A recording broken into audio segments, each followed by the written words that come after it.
হিন্দু লোক ভারতবর্ষে গেছে, ভারতবর্ষে যাইয়া আল্লাহর কালাম কিনা কিনা আগুনে জ্বালাইতেছে। আল্লাহর বান্দা কোরআন কিনা কিনা আগুনে জ্বালাইতেছে। হঠাৎ তার পুরানো একজন মুসলমান বন্ধুর সাথে সাক্ষাৎ হয়ে গেল। পুরানো বন্ধুকে ডাক দিয়ে বলতেছে, বন্ধুরে, আজ তোমাদের ধর্ম গ্রহণ তো আমি কিনা কিনা আগুনে জ্বালাইয়া দিতেছি। বন্ধু, তোমরা তো কর্মগ্রন্থ পার করতে পারবা না। বন্ধু বলতেছে, মুসলমান বন্ধু বলতেছেন, তুমি কি করতেছো? বলে, আমি লাইব্রেরি থেকে কোরআন কিনা কিনা আগুনে জ্বালাইয়া দিতেছি। মুসলমান বন্ধু বলে, বন্ধুরে, চল চল,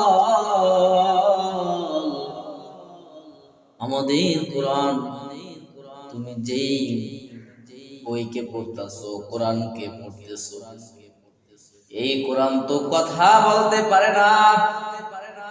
এই কোরআন তো তোমার সাথে বিপক্ষে কোনো বিরোধিতা করতে পারে না। এই কোরআন তোমার সাথে ঝগড়া করতে পারে না। এই কোরআন কিনা তুমি আগুনে জ্বালাও, কিন্তু আমাদের আরো কোরআন আছে, যে কোরআন কথা বলতে পারে। আমাদের কাছে এমন কোরআন আছে যে কোরআন চলাফেরা করতে পারে। আমাদের কাছে এমন কোরআন আছে যে কোরআন যুদ্ধ করতে পারে। আমাদের কাছে এমন কোরআন আছে যেই কোরআন চলাফেরা করতে পারে। বন্ধু বলতেছেন, চলো তাহলে সেই কোরআন কোথায় দেখা যাবে। হিন্দু বিধর্মী মুসলমান বন্ধুকে নিয়ে রওনা হয়ে গেল। মুসলমান একটা মাদ্রাসার ভিতরে প্রবেশ করলো। 8 বছরের একজন হাফেজকে ডাক দিছে, বাবা এদিকে আয়, কোরআন তেলাওয়াত শুরু করে দাও। কোরআনের হাফেজ সূরা ফাতিহা, সূরা বাকারা, সূরা আল-ইমরান মধুর কণ্ঠে শুনাইতেছেন। বিধর্মী শুইনা কইলা ঠান্ডা হয়ে গেছে। হায় রে, আমি যেই কোরআন পড়াইতেছি এই জিন্দা কোরআন, এটা কেমনে পড়াইম? আমি যেই কোরআন পড়াইতেছি ওটা তো কাগজের কোরআন, আর এটাতে দেখি মানুষ, জিন্দা কোরআন। আল্লাহ পাক রব্বুল আলামিন নবীকে সান্ত্বনা দিয়ে বলতেছেন, পয়গম্বর, কোরআন নাজিল করেছি আমি, এর সংরক্ষণের দায়িত্ব আমি আল্লাহ। আমি আল্লাহ রব্বুল আলামিনের কোরআন একদিন আসমানে উঠায় নিব। নবীজি চলে গেছেন, জিবরাইল আমিন দুনিয়াতে আসবেন। দুনিয়াতে আইসা একদিন সবাই কোরআন খুলবে, তো দেখবে কোরআনের ভিতরে কালি নাই। কোরআনের ভিতরে লেখা ছিল, সেই লেখা নাই, সাদা পৃষ্ঠা। আল্লাহ তাআলা যেই দিন কোরআনকে তুইলা নিয়ে যাইবেন, ওই দিন সারা পৃথিবীর কোন মানুষ কোরআনকে উঠায়া দিতে পারবে না। কোরআনের দায়িত্ব আমার আল্লাহ নিয়েছেন। নবীজির মুখের জবান কোরআন বন্ধ করে দেওয়ার জন্য,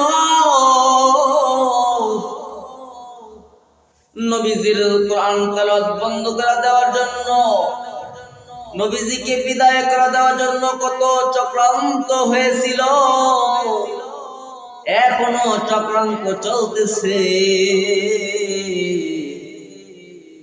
1400 বছর পর্যন্ত কত বড় বড় লিডার এসেছে, কত বড় বড় বাহাদুর এসেছেন, কেউই উঠাইতে পারে না। আর কিয়ামত পর্যন্ত উঠাইতে পারবে না। তাকায় দেখো, লক্ষ লক্ষ কোরআনের হাফেজ। এই জন্য কই বলছেন, যদি আগুন যদি আগুন লেগে ধ্বংস হয়ে যায়,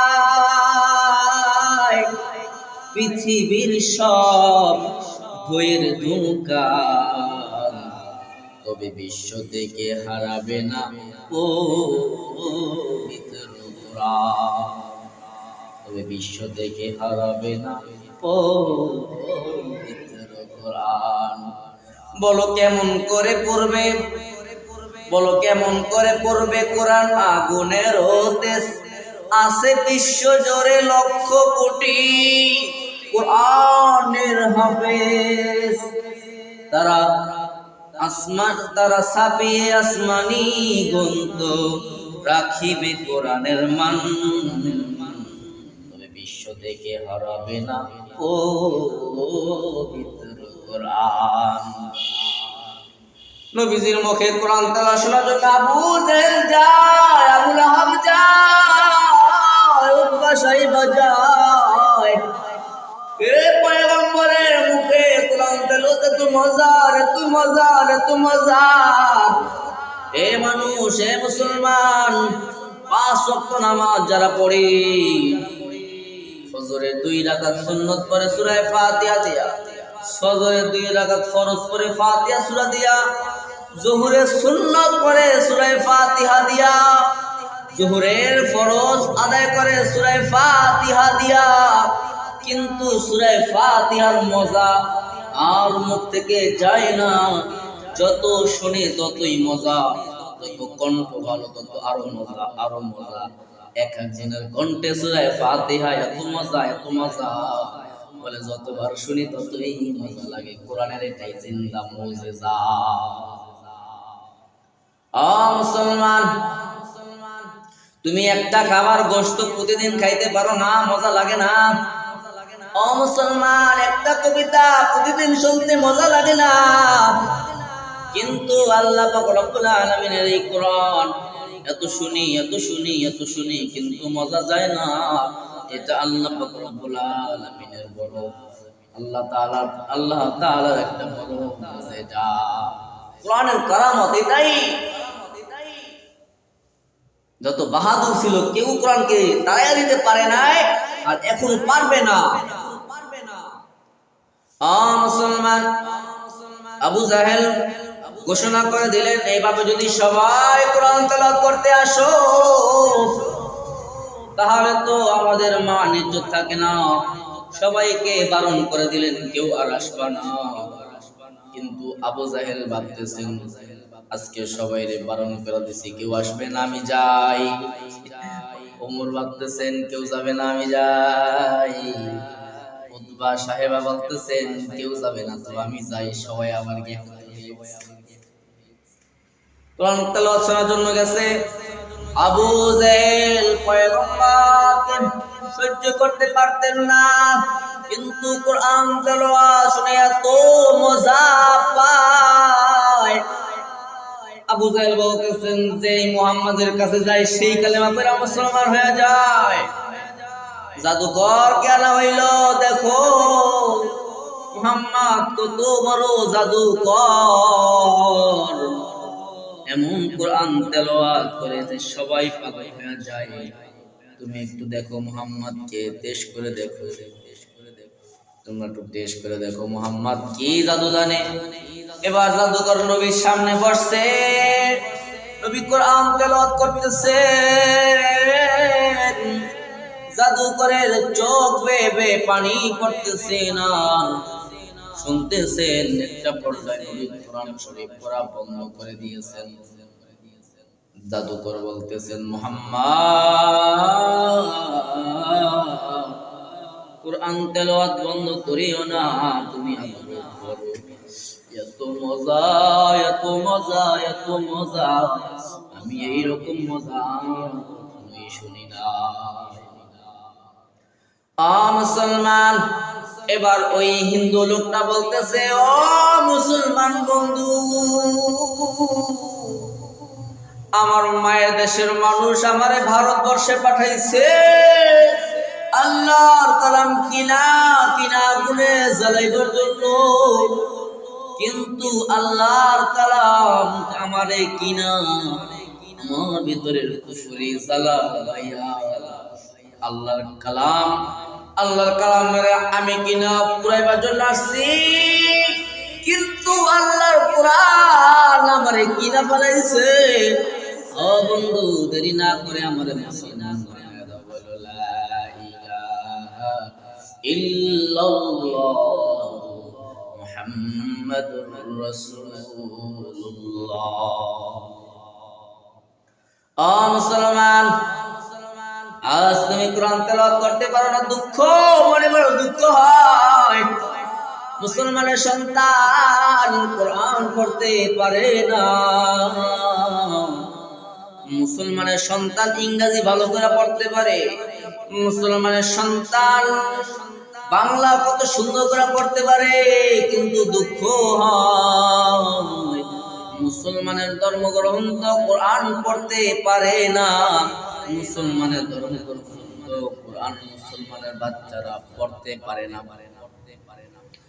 মুসলমান আসরের মতন মৃত্যু ব্যক্তিকে কবর রাখা, তোমার আদরের সন্তান দুই পাশে মাটির উপরে ভর দিয়া উঠা যাবে। তুমি যখন মারা যাইবা দেখবা তোমার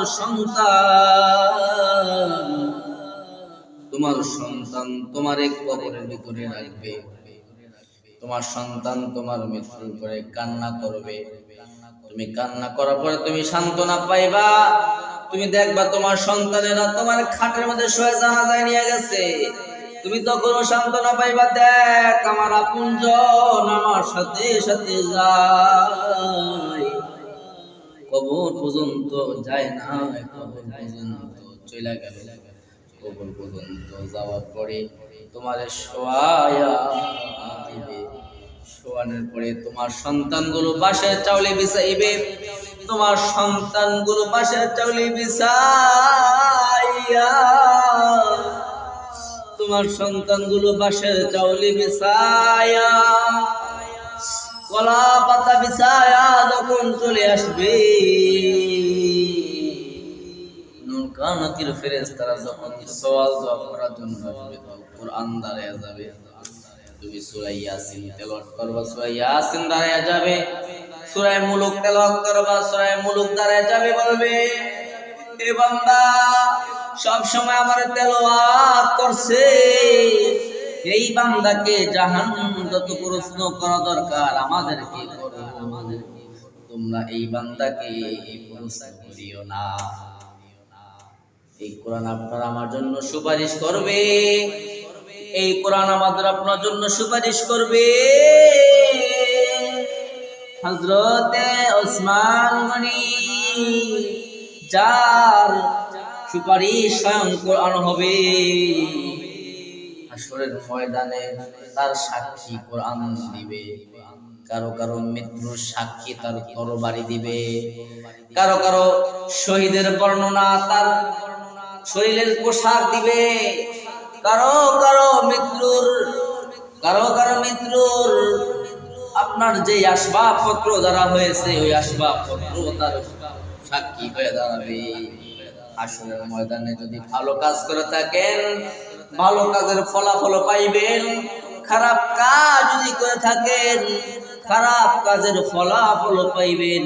তবে মুসলমানের বাচ্চা আজকে কোরআন পড়তে পারে না। মুসলমানের বাচ্চা যদি কোরআন পড়তে পারতো আর কোরআনের অর্থ যদি বুঝতে পারতো, বাংলাদেশে কোনো বেদিনার বেঈমান পাওয়া যাইতো না। মুসলমান যুবক পর্দার আড়ালের মা গো, আজ তুমি কোরআন পড়তে পারো না, আজ মনে দুঃখ হয়। হিন্দি সিরিয়াল স্টার জলসা দেখা দেখা জীবনটা শেষ করে দিচ্ছে। কয়েক বছর আগে এক বাড়িতে গিয়েছিলাম প্রাইভেট পড়ার জন্য। মহিলা টিভির সামনে বসে সিআইডি দেখতেছেন। প্রথম রোজায় দেখলাম, দ্বিতীয় রোজায় দেখলাম, শেষে 28-25 রোজায় দেখার পরে আমাকে দাওয়াত করছিল, বলছিল ঈদের দিন আসবেন। কিন্তু দাওয়াত ঠিকই করছে, বাড়িতে যায় আল্লাহর বান্দিরা আর পাওয়া যায় না, কবরের বাসিন্দা হয়ে গেছে। মুসলমান, এই স্টার জলসার শ্রী বাংলা দেখা জীবনটারে এইভাবে সময় পার করে দিও না, এইভাবে সময় পার করে দিও না। আল্লাহ তাআলার একজন প্যারা বান্দা ছিল, নাম তার শাহেদুল্লাহ। শাহেদুল্লাহ এলাকার ভিতরে নদী ভাঙতেছে, নদী ভাঙতে ভাঙতে শহরের কিনারায় চলে আইছে। সব মানুষগুলো বলতেছে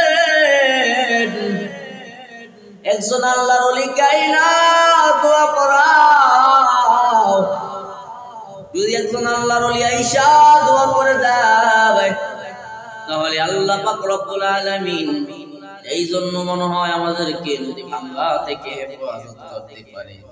খুঁজতে খুঁজতে সবাই আল্লাহর ওলি শাহেদুল্লাহর কাছে চলে যায়। শাহেদুল্লাহ নদীর পাড়ে আইসা বলতেছেন কোদাল নিয়ে আসো। সবাই কোদাল নিয়ে আসলেন। আল্লাহর ওলি মাটি কাইটা কাইটা নদীর মধ্যে ফালায়। লোকেরা বলে শাহেদুল্লাহ আমি আপনাকে আনছি দোয়া করে নদী ভাঙন থেকে হেফাজত করার জন্য, আর আপনি দেখি উল্টাই মাটি কাইটা কাইটা নদীর মধ্যে ফালাইতেছেন। শাহেদুল্লাহ বলতেছেন আমার মাওলা যেদিকে আমি শাহেদুল্লাহ সেই দিকে। আল্লাহর ওলি কোদাল লাইকা চলে যায়। আল্লাহ বলে ও ফেরেশতারা আমার ওলির পাও যেই জমিনে লেগেছে ওই জমিন থেকে আর একটা মাটিও পানির ভিতরে পড়বে না। আল্লাহর ওলি আল্লাহ তাআলা এইভাবে দোয়া কবুল করেছেন। আল্লাহর ওলি আল্লাহ নয়, আল্লাহ থেকে জুদা নয়। এই জন্য সব সময় আল্লাহর উপরে ভরসা রাখা। আল্লাহ তাআলা যা কিছু করেন ভালোর জন্য করেন, এই প্রত্যাশা নিয়ে আজকে এখানে শেষ করছি। ওয়াফির দাওয়ানা আলহামদুলিল্লাহি রাব্বিল আলামিন। যারা পরে আসছেন কবলা জুমা আদায় করেন। আসসালামু আলাইকুম ওয়া রাহমাতুল্লাহি ওয়া বারাকাতুহু।